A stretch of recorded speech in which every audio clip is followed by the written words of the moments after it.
I belong to you. Hi guys, Kelsey here. Welcome back.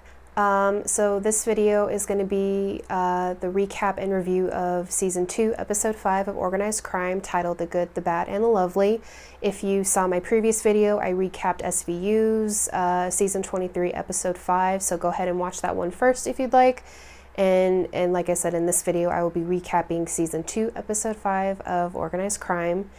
So we start off the episode with Benson and Stabler and the whole gang, Belle and Brewster and Sloot and a couple people from the Organized Crime Task Force. It looks like in this warehouse or hotel, I'm not sure. They're taking pictures of Albie and Flutura, who we find out is actually the head of the sex trafficking ring that they are now trying to take down, and it's the focus of the episode. So then we get to see a little bit of jealous Benson when we hear how Elliot says Flutura's name, and she quickly suspects that there's something going on between the two of them. I don't know if it bothers her or not. My guess is I don't think it does bother her. Maybe it hurts her, but it's most likely, you know, Elliot did sleep with her, but he is Eddie, he's not Elliot.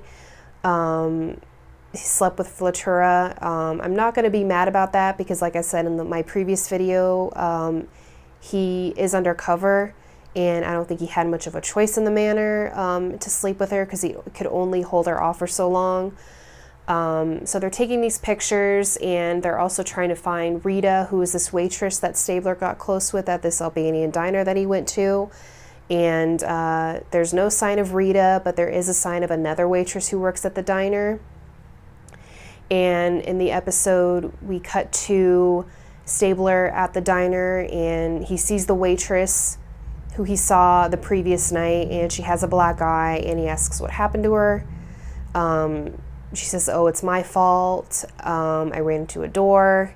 And of course, we know that's not true. So then she ends up leaving because her shift is over, and we see Belle tracking her, finding her, and trying to talk her into coming in and trying to take Albie and Flutura down for the sex trafficking ring. You know, she'll be safe, they'll take good care of her, but she's scared and she runs and she gets into this van with the other girls.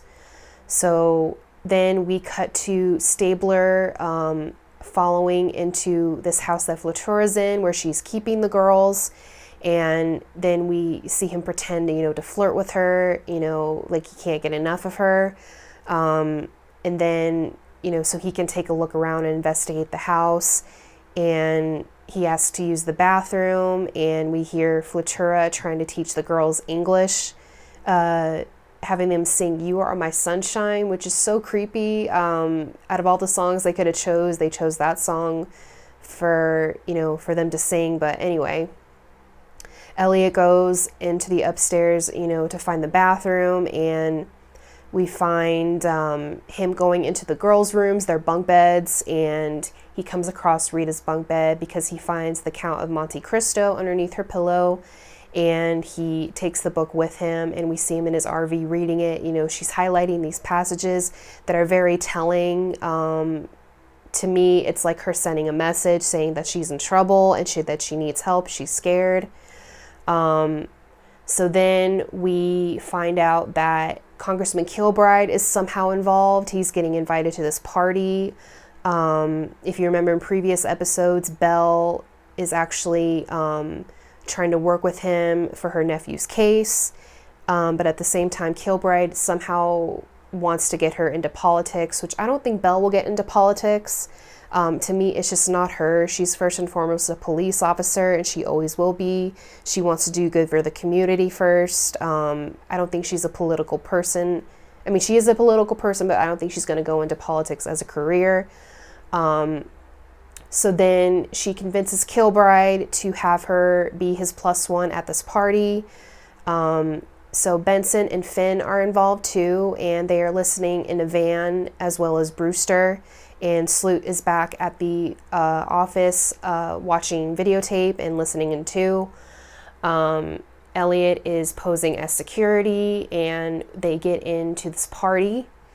And we see all these, rich people, famous people, politicians, celebrities, people like that, going, Belle's investigating, trying to look around. There's this auction, and we find out that there are pieces of these jewelry that are up for auction. And it turns out that these pieces of jewelry are like tickets for these girls. So they are all trying to buy these girls, and the jewelry is their ticket, like their ID, basically. So then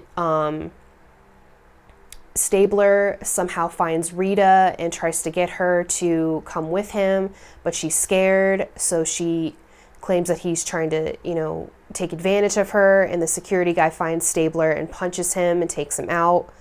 And then meanwhile, Benson and Finn and everybody else bust into the house and, tries to investigate, find out what's going on, all the meanwhile trying to find Stabler. And Belle finds Stabler, and, they're acting, what are you in for? What are you doing here? To try and not blow his cover. And at the same time, Stabler finds Flutura and helps her escape from the house.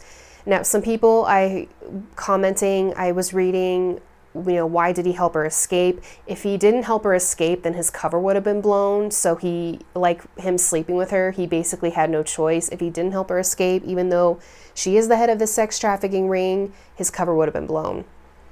So then he lets her escape, and then he finds Rita being driven off into this van to God knows where. So then he goes to, he steals a delivery guy's motorcycle, and he basically is driving this motorcycle trying to find Rita and, stop this van from taking her wherever they're going to take her, because it doesn't look good for her.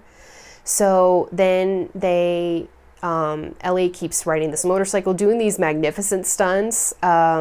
I like how much action-packed OC has been. Last season was very action-packed, and this season is no exception. I do love it a lot. The cinematography is amazing. The way that they shoot these scenes are just incredible. So I hope they keep doing that for the rest of this season, and hopefully next season for season 3 if they get picked up.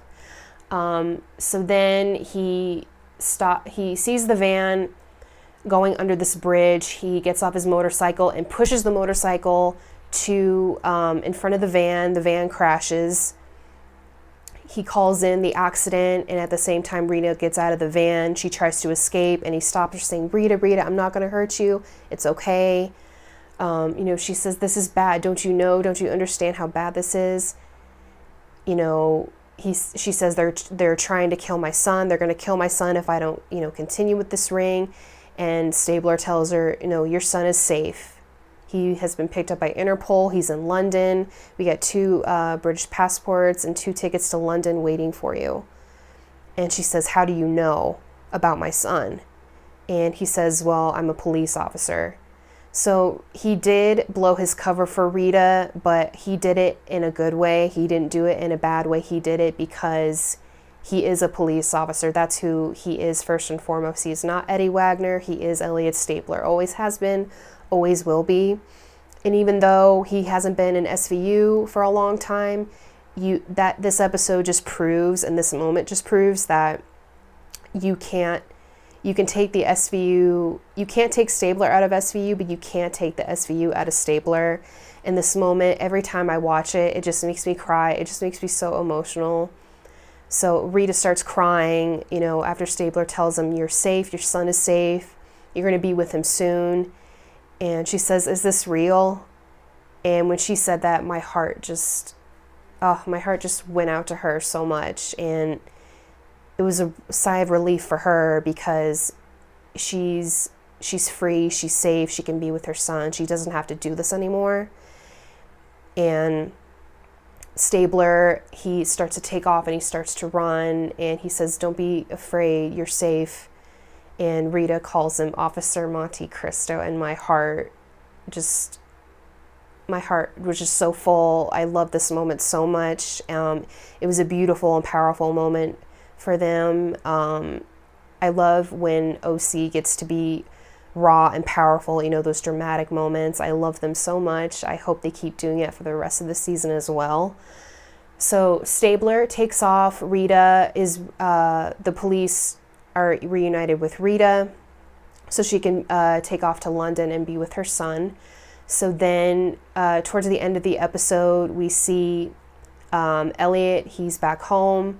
His mother is still awake, and we find out that Benson stopped by to come and check on him. And I'm really curious to see what she was doing in his apartment before him. Was she checking things out, looking at the apartment? Because she did say she loved the apartment. So I'm hoping we get to see Olivia and Elliot's apartment more. Then we find out Olivia, she uses the bathroom. She tries to get her hydrogen peroxide for Elliot's cut on his face. And at the same time, Eli comes out of the bathroom. She hears something spill, and it turns out that there are pills. And at the beginning of the episode, Bernie has a suspicion that Eli is taking her pills. And at the end of the episode, that is confirmed that he's been stealing her pills and selling them. He's probably taking them too. I hope that he isn't doing that, but we'll see what happens with these next 3 episodes coming up. What's going to happen with Eli. Benson tries to help Elliot out with Eli, and he says, no, it's okay, everything's fine. So then Benson says goodbye to Bernie, and he shows her out. They walk through the patio garden, which I find pretty metaphorical in my opinion. I think we're going to get some good moments between the two of them in that patio garden, but we'll see what Eileen has planned. So then Benson says, I agree with Bernie, I want you to come home. And he says, I intend to. And she says, I mean, and she puts his hand on his face, like when Elliot touched her face when he was at her apartment confessing about the letter.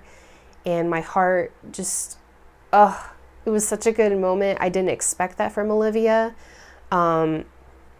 It was a really good, powerful moment between the two of them. They're not afraid to be each other with each other, if you know what I mean. They're not afraid to be vulnerable with each other. So she says, I want you to come home. I mean, before Eddie Wagner takes over and Elliot Stabler is nowhere to be found. And that was a really powerful moment because it is true. We do see Elliot, Eddie Wagner kind of taking over Elliot a little bit. I hope it doesn't get too far for him. But we'll see what these next 3 episodes are going to be set up for him like. So at the end of the episode, there's a really soft, sweet moment between Elliot and Bernie where Elliot just puts his head on her shoulder and just, he looks exhausted, he looks tired, and Bernie is just there to take care of him.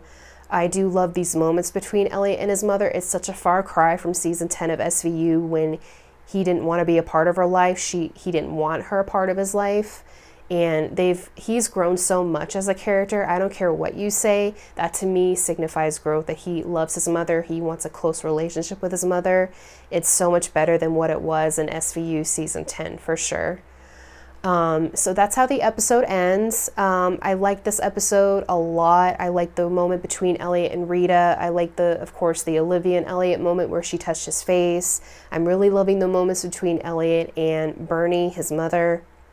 I really do hope they make her a series regular because I do like seeing her every week. It's a really nice addition to the episodes. So comment below, let me know what you guys thought of this week's Organized Crime. Like and subscribe to my channel. If you guys have any predictions for the upcoming episodes, let me know, and I will see you guys in the next video. Bye, guys.